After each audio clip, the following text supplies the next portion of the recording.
Welcome to Hannity, and this is a Fox News Alert, and we are broadcasting tonight from the 193rd Special Operations Wing at the Air National Guard Base in Middletown, Pennsylvania, where earlier today, President Trump, he took his message directly to you, the American people, by giving a major speech on his Reagan-esque tax cuts and his tax reform plan. Now, right before that speech, the president joined us for an exclusive interview. We discussed his tax proposal, the fake news media, the NFL's national anthem controversy, the Russia investigation, and so much more. Let's take a look.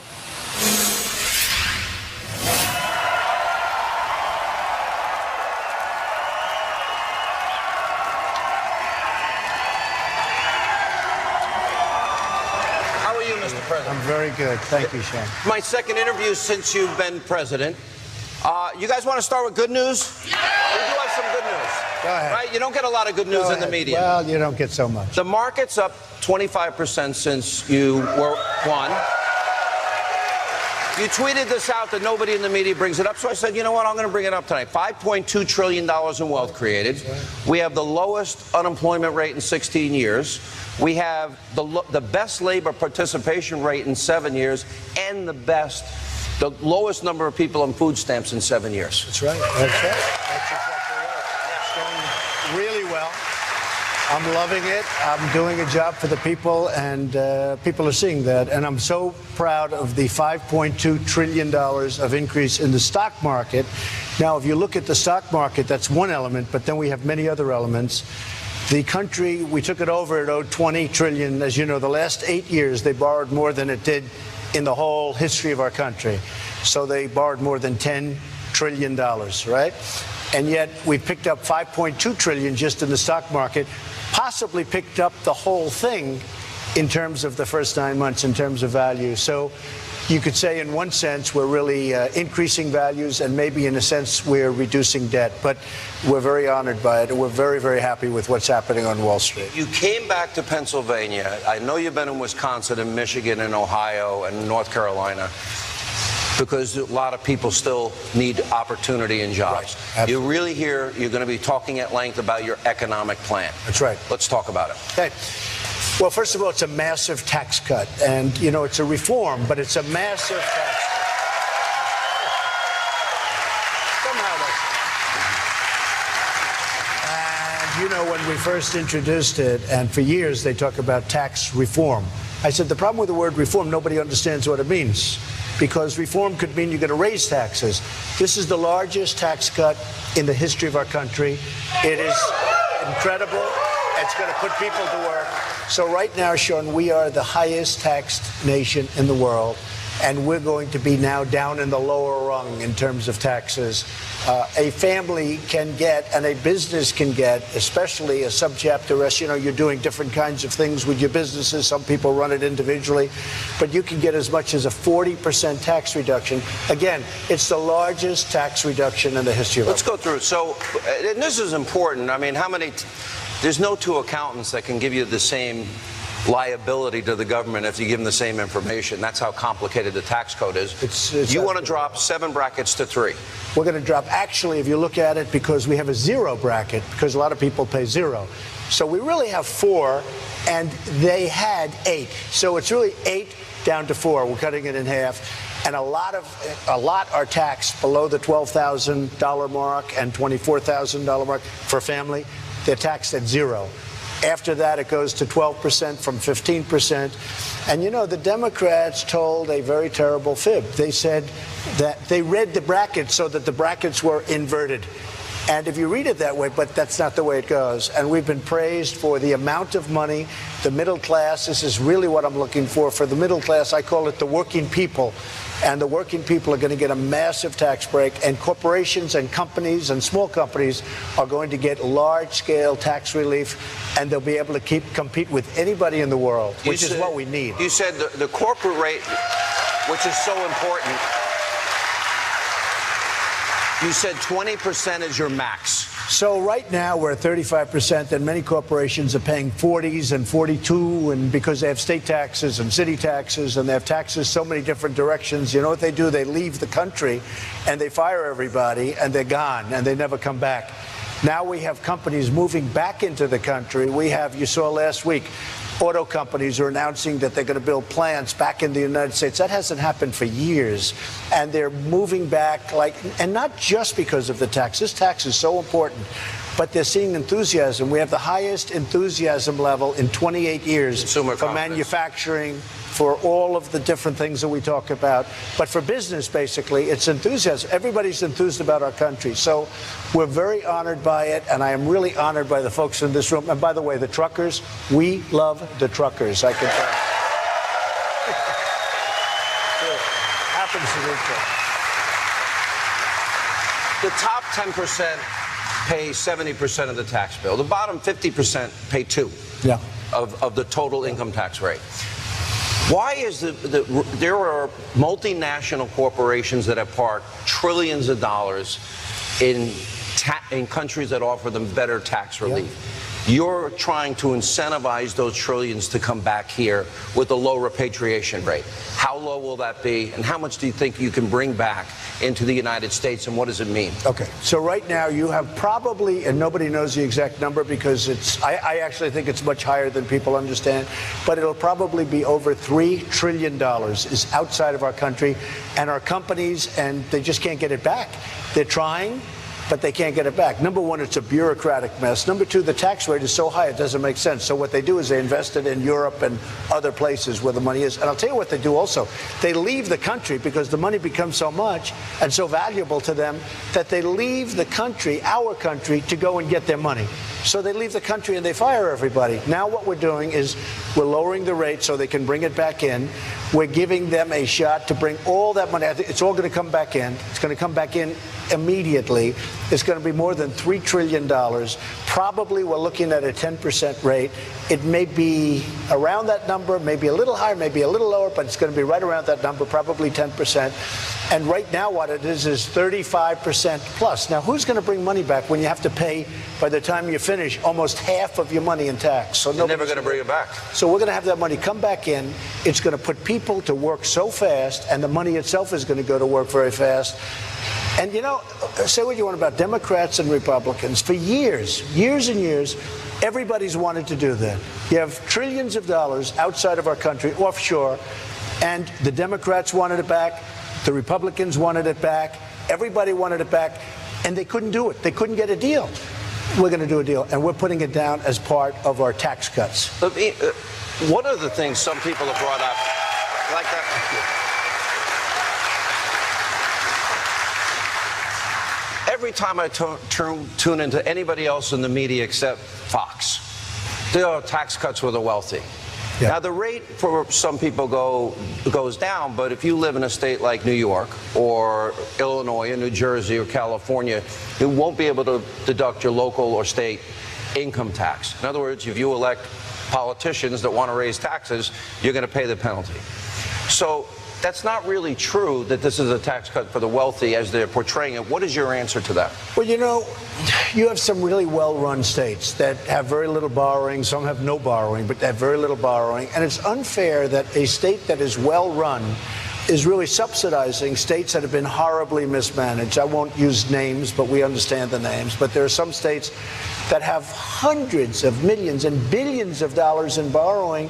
And it's unfair that those states really are being subsidized by states like Indiana and Iowa. And I mean, I could name many states. I could probably name 3/4 of them. They're so well run and they're being penalized. They're being penalized, and it's not fair. And so what we're doing is we're showing that. Now, with all of that, the tax cuts are so steep that the people in every state benefit. But it's finally time to say, hey, make sure that your politicians do a good job of running your state. Otherwise, you're not going to benefit. You know, you look at a place like Florida, it's really well run by Rick Scott. And, you know, by Governor Scott, he's done a great job. And so many people have done a great job. And those are the people that, frankly, the people that had the intelligence to elect them should really benefit. And that's what we're doing. We're creating an incentive. And the bottom line, though, look, the tax cut is massive. We're bringing it down to 20%. We're bringing it down to 12% for individuals. We're bringing it down to 0 in some cases. If it's a family, it's below $24,000. Anything below $24,000 is 0. And look, it's as I just said, It's the biggest tax cut in the history of our country, and it's going to spur growth, and it's going to keep our companies here. Our companies are leaving because the taxes are so high. But you also, a big part of it you've already done, and that is you've ended a lot of the Obama-era regulations, especially in industries like energy and coal. Right. There seems to be, you have a very strong commitment. You just recently went forward with Anwar. You've put in place opportunities for the coal mining industry, fracking. We do have an opportunity to be energy independent, and there seems to be millions of high-paying career jobs for people available if that decision is made. How big a part is that for the economic recovery? Well, I have done so much, and Scott Pruitt, who is in EPA, has done incredibly. You saw yesterday at a news conference on coal, and his whole concept was coal is back. It's back. And the miners are working again. They're fracking in Pennsylvania? This isn't a bad area either. Well, as an example, mines are opening in the state of Pennsylvania. And I love this state because I happen to go to college in the state. I know it very well, and I love it. You also won Pennsylvania, right? Is he going to win Pennsylvania in 2022? No, it's, by the way, incredible people, incredible state. And I did win Pennsylvania. I worked hard in Pennsylvania. And frankly, I understand what Pennsylvania is about work. These are people that want to work. But we're opening mines. We're opening mines in the state of Pennsylvania. We're opening mines in other places. You know, coal is and I call it clean coal. They have technology today that's so incredible. What they can do with a piece of coal is so incredible. I call it clean coal, but it's one of our great resources. One thing that I'm very proud of, the state of West Virginia, last month, it was one of the highest increases, percentage increases in GDP. The state of Texas beat it.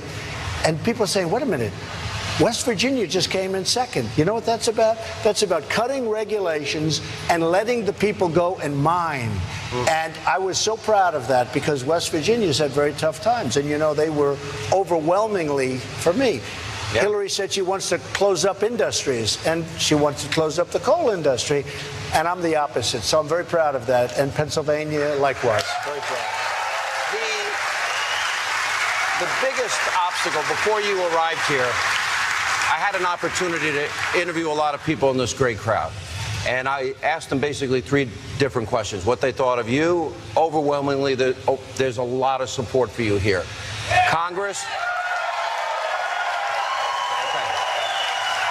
When I asked them about what was your answer on Congress? What was your answer on the media? We saw what happened with health care and John McCain. This economic plan sounds a lot to me like what Reagan did, and that created 20 million new jobs and revenues doubled. This is important for your agenda. Yeah. How do you get this through the Senate, which has not had a good record in the last 10 months? Well, first of all, this will be an even bigger tax cut than the great Reagan cuts. This will be even more dramatic, and I think it will create even more incentive.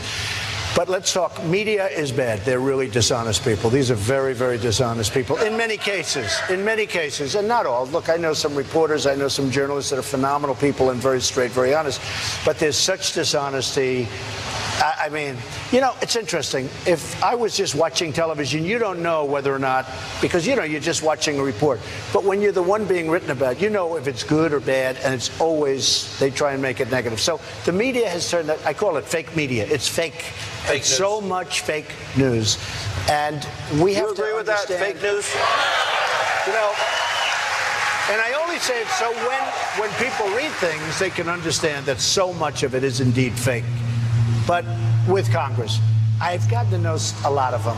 There are a lot of good people. Don't forget, for health care, we had 48 votes, 49 votes. We had a lot of great Republicans. We need more Republican senators, to be honest with you. But we had a lot of great... And you have a good one. You have a good one running. Lou. By the way, Lou Barletta, as long as we're on the subject, Lou Barletta, great guy. He's running. He was an incredible congressman. And I think you're going to have a tremendous surge for Lou Barletta. I think he's going to do a fantastic job. So that's it. Republican senators because we have a tiny, small, we have 52 to 48. And if a couple of people want to grandstand or whatever they want to do, all of a sudden, because when you have to get almost every single vote, you need 51. So you have to get at least 50 because the vice president, Mike Pence, great guy, right? Great. He comes out. Oh, he votes. So we need 50. So that means out of all of these people, 2 people decide they want to do something for whatever reason. And in some cases it's grandstanding. Now all of a sudden you don't have health care, but we're going to get it anyway. We have it. We have the numbers now. We're going to get that. And tomorrow I'm signing something that's going to be incredible that I can do myself. In 1974, there was, This has to do with, we're going to have great health care, cross state lines. People can buy it. Will cost the government nothing. You'll go out. Private insurers are going to give you incredible health care. And I'll tell you what, this will take, and I can sign it myself. I don't need anybody. I would have done it earlier, except I was hoping that they were going to put this through and I'd have it in the bill. But we're signing tomorrow a health care package that will cover, I don't know, people say 30%, people say 25%, and some people say it could be 50%. It's going to cover a large percentage of the people that we're talking about. Truckers would benefit if they unite. Truckers are perfect for this. Right. They unite. They form a group, see? Right. The truckers will benefit. They'll form a group. But this will be fantastic. Now, I would have done this immediately, but we were hoping for the health care. So I think health care is going to pass. I can't imagine the largest tax cut for people in our history not passing. But I have to say this. I've met some great, great people that are Republicans, and I've met some great people. Frankly, I've met some good people, not necessarily great people, that are Democrats. And I actually think we'll have Democratic support from a few people. You do? I do. I do believe that we'll have some Democrat support. We'll get a few votes, maybe. You know, it's interesting. The one thing with the Democrats, they stay together like glue. They're lousy politicians, and their policies are terrible, but they do stick together. Mm-hmm. We have great policies, but the Republicans tend not to be as unified. So with some people, you saw and heard Bob Corker. Yeah. John McCain wasn't there, even though I can run 100 ads showing John McCain, I'm going to repeal and replace Obamacare. He wouldn't even vote to just repeal it. Yeah, I know. So that's got to be frustrating and disappointing. Well, we thought we had it. The first time we thought it was done. And we thought John was with us. And all of a sudden, out of nowhere, he voted again. So we end up losing by 1 vote. But here's the thing. We're going to get it. And, you know, I always say never give up, never ever quit. We don't quit. We're there. We're 1 vote short. We're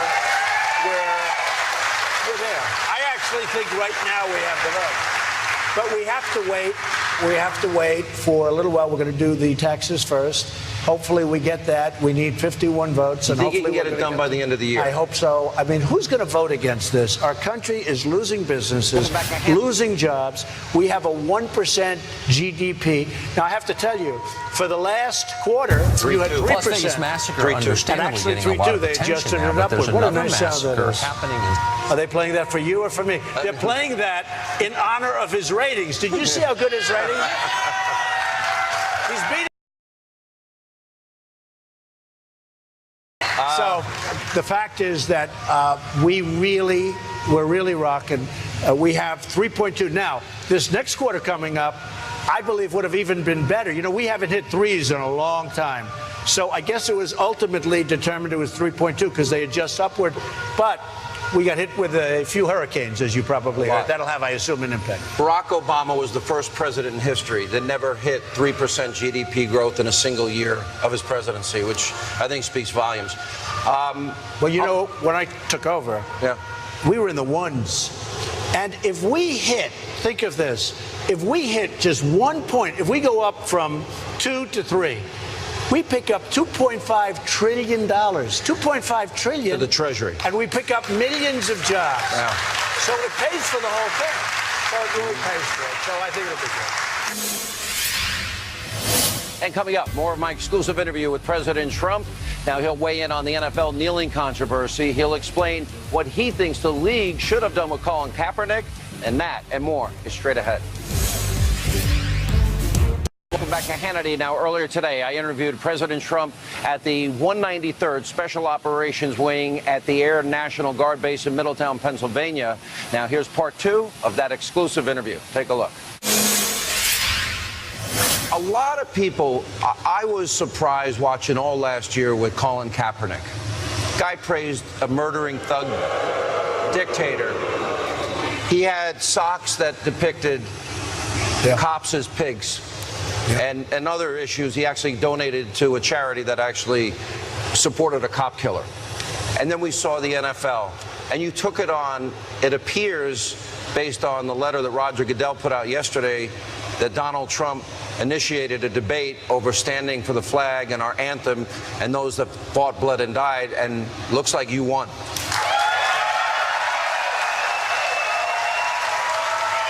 So I watched Colin Kaepernick, and I thought it was terrible.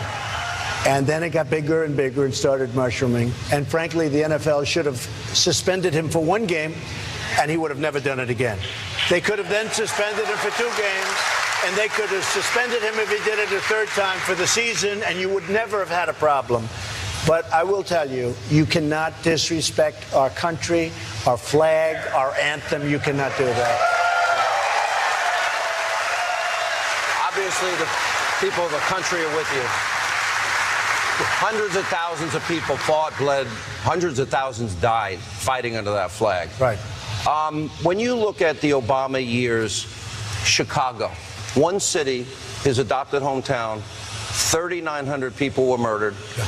In the last 6 years of Obama's presidency, 18,000 shootings. I don't think he mentioned it but 3 or 4 times. Yeah, it's hard to believe. And disproportionately, his economic policies hurt Black Americans, Hispanic Americans more. That's very sad. How will your policies help minorities that are still struggling? Well, first of all, minorities want police protection more than anybody. They need it more than anybody. It's what's going on is crazy. And you look at some of these inner cities where it's just out of control.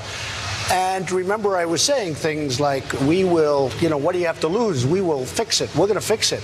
But one of the things we're doing very strongly now is the inner cities. Now, Chicago is out of control. I don't know what they're doing in Chicago to have this many shootings and this many killings and all of the different things that are going on. This is not like it's the United States of America. And pure and simple, that's bad management. That's bad politics. It's incredible. And then you talk to them, why aren't you doing something? They don't even want to talk to you about it. It's really insulting to our nation. And whether you take on the NFL or you take on Chicago and some of our other cities, there shouldn't be murders like this. And we have incredible police in this country. They could stop it if they were allowed to do their job. They could stop it. Thank you. Sean. In many cases, it's the police are not allowed to do their job. They have to be politically correct. We're talking about lives of wonderful people, and they have to be allowed to do their job, and you will see it stop. I'll never forget, I was in Chicago, and a police officer, there was a motorcycle deal to the plane, and I was talking to the police. I was taking a picture. I said, how do you stop this? We could stop it immediately, sir. I said, what do you mean you can stop it immediately? If they'd let us do our job, we could stop it immediately. Now, at some point, you're going to have to let them do their job. And they want to do their job. That's the incredible thing. We did it on the border. The border was like a sieve. Now it's down 78%. And that's without the wall. Wait till you see what happens when we build the wall. But General Kelly has done an incredible job. These are people, they know how to do it, but they have to be allowed to do it. Look at the difference in the border. You saw Rudy Giuliani in New York. Rudy did a fantastic job in New York, and that's an example. And Rudy was on our campaign, and when Rudy endorsed me, to me, that was a very important endorsement because he did a great job, especially with respect, well, you could also say economic development, but especially with respect to crime in New York City. We watched a lot of high-profile incidents during the Obama years. Ferguson, Trayvon Martin down in Florida, Freddie Gray. He said the Cambridge Police Act that stupidly. It seems every 2 or 4 years, and I've been now 30 years in radio. I just started my 23rd year at Fox. That every 2 or 4 years, thank you. Good job. Every 2 to 4 years, the Democrats will play the race card, and I resent it as a conservative. Because they'll say, oh, their policies, they're racist, sexist, homophobic, xenophobic, Islamophobic. And meanwhile, their policies haven't helped the minority communities in America. Is there a way, from the federal government's perspective, that you can bring economic opportunity? Totally. I mean, look. And safety. And that's what we've said. You look at what's happened in our inner cities. It's horrible what's going on in terms of the death, in terms of shooting. A woman gets up and she wants to go on walking with her beautiful daughter, get a loaf of bread, and she ends up getting shot, or the daughter gets shot. And we can stop it. Don't forget, the Democrats have ruled the inner cities for 100 years. This is their rule. Very rarely do you have a Republican there, but this is their rule. That can be turned around. We could do so many things, but the Democrats have truly ruled. And when I was running, I would always say, what do you have to lose? I remember this came up out of nowhere. I'm reading the statistics of a certain inner city, which were terrible. Education is terrible. Crime rate is terrible. Every single element, economic development, jobs, everybody was unemployed. And I said, I'm saying, and I look at the audience, I say, what the hell do you have to lose? The place went crazy. And then I'd actually use it again and again, and we went up. And we're doing a good job. Ben Carson's doing a great job at HUD. He's got great heart. The Democrats rule the inner cities, and when I say, what do you have to lose, it's so bad that really the Republicans should be starting to do very well. But we're doing a good job, and we're stopping a lot of the crime. And coming up, more of our exclusive interview with President Trump. Now we're going to ask him about North Korea and their aggression and what he plans to do with the Iranian nuclear deal and much more. Straight ahead.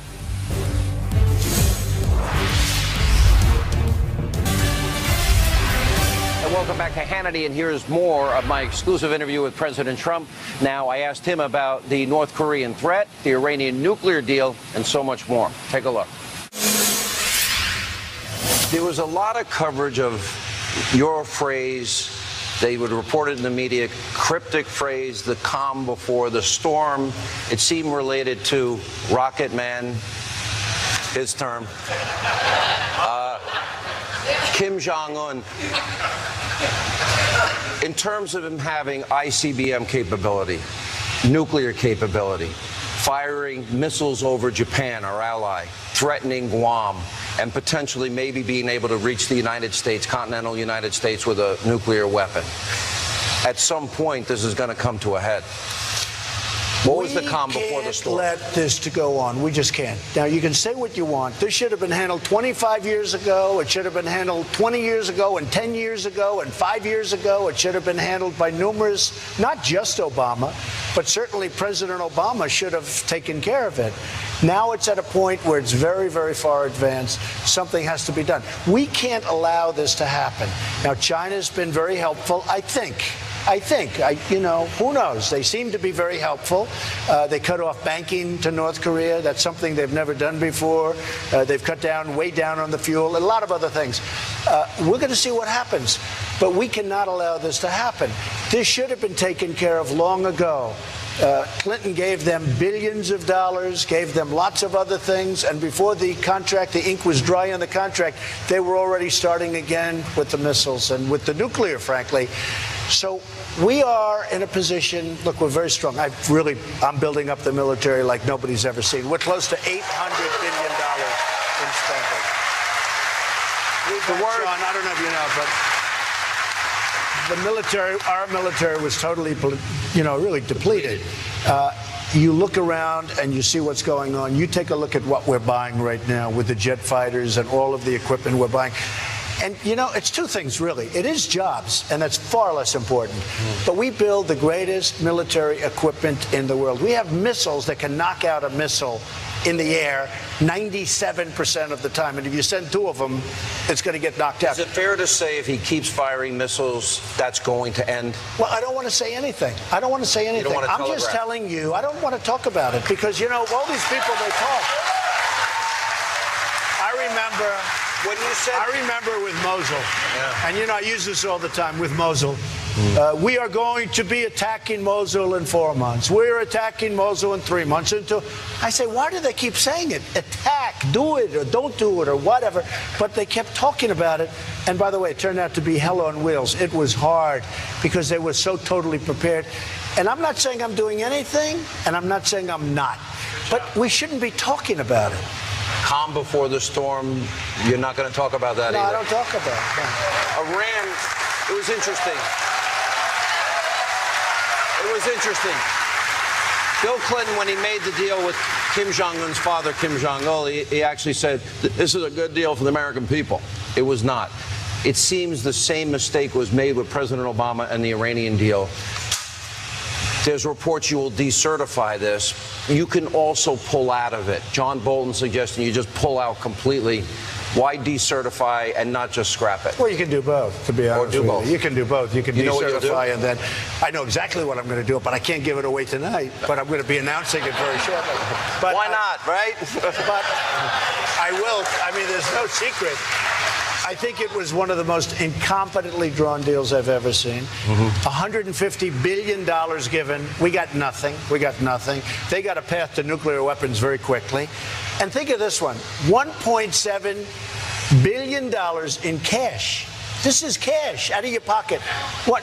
You know how many airplane loads that must be? Did you ever see $1 million like a promotion where they have $1 million in $100 bills? It's a lot of. This is $1.7 billion. You'd almost say, who would be authorized to do it?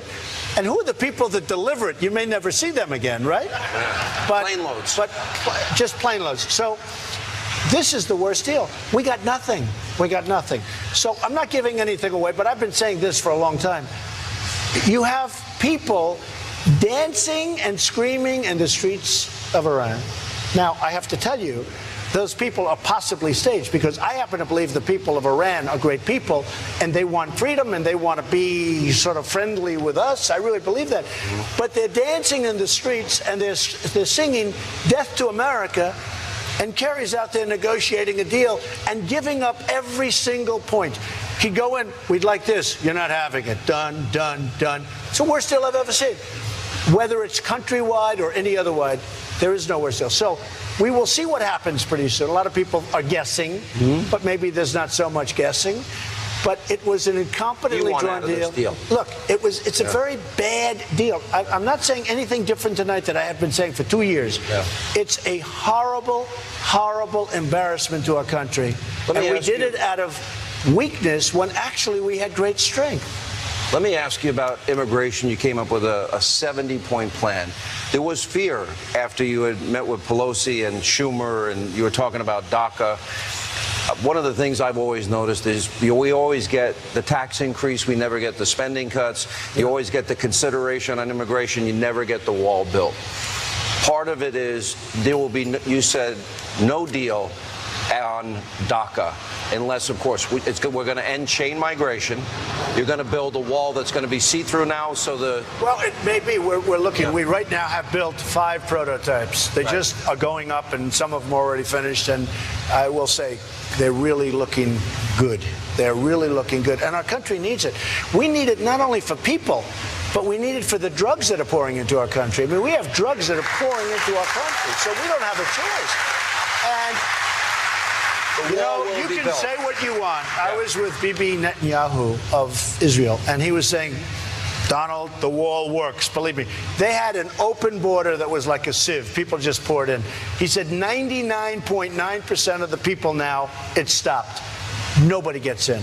Nobody gets in. The wall has to be built. It has to be built. A properly built, constructed, designed wall, high, not a little fence like they'd have. They had walls that were so low trucks would drive over them.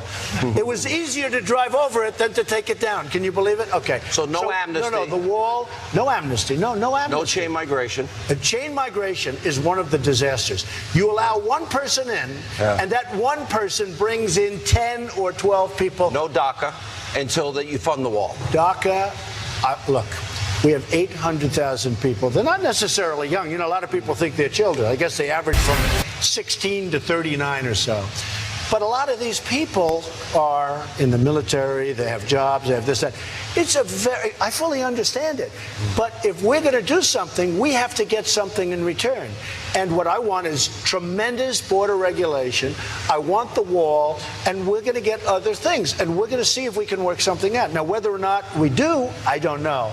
But it would be wonderful to solve the DACA problem. And by the way, even my most conservative, hardline friends in the Republican Party would really like to be able to solve 800,000 people. And honestly, these people went through a lot because most of them went through our system.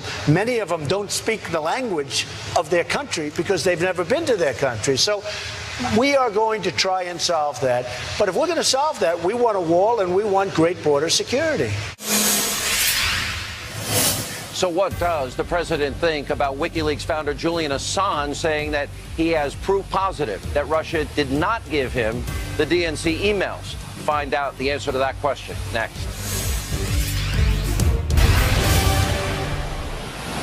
And welcome back to Hannity, and we're broadcasting tonight from the 193rd Special Operations Wing at the Air National Guard Base in Middletown, Pennsylvania. Now, WikiLeaks founder Julian Assange is saying that he has proof that the Russians did not give him the DNC emails. Well, I asked President Trump if he's willing to listen to what evidence Assange has. Let's take a look. I have identified, and I've even talked to this audience, I've never seen any one person face as much in terms of attacks as you have. You have a media that's hostile, you have Democrats that are hostile, you have Republicans that are hostile, a lot of deep state that has been leaking on you.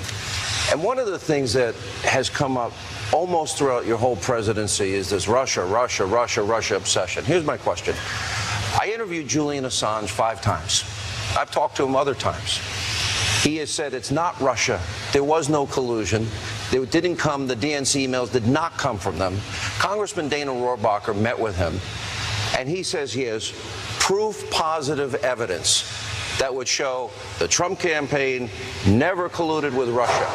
He just is it in the best interest of the country that if he has that information that he should give it? It seems, I'm guessing here, he wants in return to be left alone. Should the country, does the country deserve to know the truth if he has that? The country has to know the truth. And also, we can't let anybody play around with our voters and our voter system. But I have to tell you this. So important. But Russia was an excuse used by the Democrats when they lost the election. They said they lost the election. They sat in a room and they said, wow, we look bad. The morning after, in fact, it's been written about, I guess, in various books or a book. But they said, why did you lose the election? They said, it was Russia. Russia. It wasn't Russia. It was a bad candidate. It was a candidate that didn't go to Wisconsin and Michigan like they should have.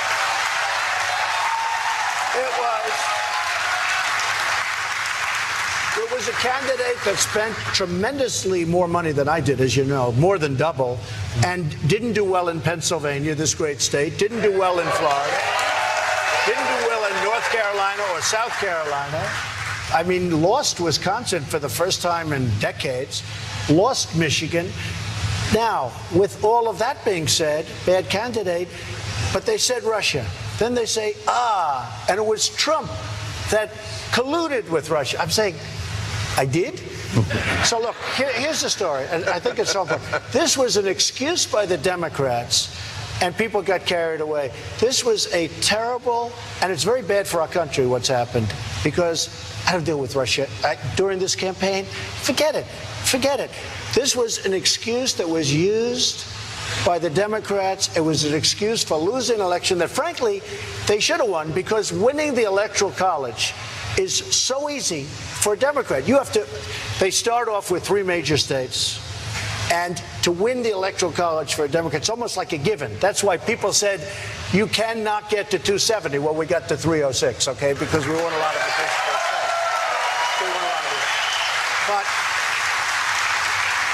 But I thought it was very sad when I saw this because they're using excuses. And, you know, one other thing I have to say. The Electoral College I never appreciated. I would rather have a popular vote. For me, it's easier because you go to different states. For me, the popular vote is easier. But the one thing about the Electoral College, it takes you around to states that you would not go to otherwise. So it's been a great thing. But I say this, we had an unbelievable, unprecedented election. I'm so proud of my people. I'm so proud of you. You know, I did this show when a lot of people said, well, I did it a lot. Yeah. A lot of people, I guess people are watching. It's only the second one that since you've been president, but I'm glad to have you. No, but a lot of people, that's right. Maybe we won't do it anymore with him, right? Well, hey. Well, come on, help me out here. We don't need it so much. But I will say this. You have been so great, and I'm very proud of you. And, you know, I'm a ratings person. You notice I always talk. Okay. Has anyone seen his rating? What you are doing to your competition is incredible. Number one, and I'm very proud of you. And it's an honor to be in your show. I have to tell you that, Joe. Mr. President, I remember one time we had an early conversation, and I'm going to end the interview on this. And this is how I've always felt. You said, well, you know, I have all these things, and maybe you want to play golf on my course one day. You said this long before, we were friends before you ever ran for office. Right. And then when you ran, I just said, I only want one thing. Help our country. Sure. Let's help the forgotten men and women. Let's keep this country safe. Sure. And I think that's our prayer for you and the country. Thank you, sir. Appreciate it very much. The President of the United States. And also tonight, before President Trump's speech, I had a chance to speak to the crowd and ask them what they think about the Trump administration, Congress, the liberal media, and so much more. Watch this. Have you met the president? I've met the president at a couple of rallies, sure. How do you feel the job he's doing, Congress is doing, and the media? Well, first of all, the media we're not even going to talk about because it's a waste of time because they don't report anything fairly. In terms of the job that the president's doing, Congress needs to get on board and realize Donald Trump, love him or hate him, he is what America picked. So if Congress wants to be reelected in 2018, they should think about what the people voted for in November of 2016. So how is the president doing? Great. Excellent. How is the Congress doing? Terrible. How's the president doing? He's doing a fantastic job so far, I think. Congress? Not so fantastic, but, you know, I have hope that we can turn it around. What do you think of the news media? Well, I mean, you guys are fabulous, but CNN is fake news. What do you think of CNN? ABC? NBC? CBS? MSNBC? How's the president doing? I think he's doing an absolutely phenomenal job. Yeah? What do you think of Congress? I think Congress is being, I feel like they're playing the politics of everything. I think each and every congressman got to understand that, look, we got to do what's right for the country. And listen, I really... Come together. Yes, and I really think that if Congress can come together and say, look, you know, we're working towards the better of everybody, of all Americans, I think it'll be phenomenal. But what about, how do you feel about the news media? I think a lot of the news media is fake, except Hannity. You know, we loved Hannity. That's a promo. I want this promo. How's the president doing? Wonderful. I feel better every day. What about Congress? What about them? Drain the swamp. Hi, sweetheart. What's your name? Sayla. Now, can you stand back and show everybody your beautiful dress? Look at that. You got a Donald Trump dress. Do you like it? I love it. How old are you? I'm 10. And you like the president? I love him. You love him. Why? Because he does good things for our country. How's the president doing? Fantastic. Doing good. Business. How is the Congress doing?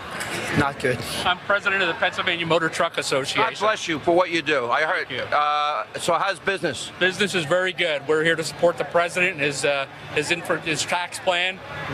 Certainly reduce corporate and individual tax rates are going to help our industry. Yeah. It worked for Reagan. It worked for Kennedy. Why wouldn't it work now, right? Absolutely. It's going to enable... Is Congress going to get this done?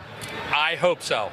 I'm cautiously optimistic. Yeah. How do you feel the news media treats the president? Horrible. Absolutely Horrible. horrible. Fake news. Inaccurate. Fake news. You're tired of it? I'm tired of it. Yeah. And all of them, pretty much. Yes. All of them. Sick of it. Except me. Wait. Except Sean Hannity. Yeah, exactly. Thank you. And we'll have more Hannity right after this break as we continue from the 193rd Special Operations Wing at the Air National Guard Base in Middletown, Pennsylvania. Stay with us.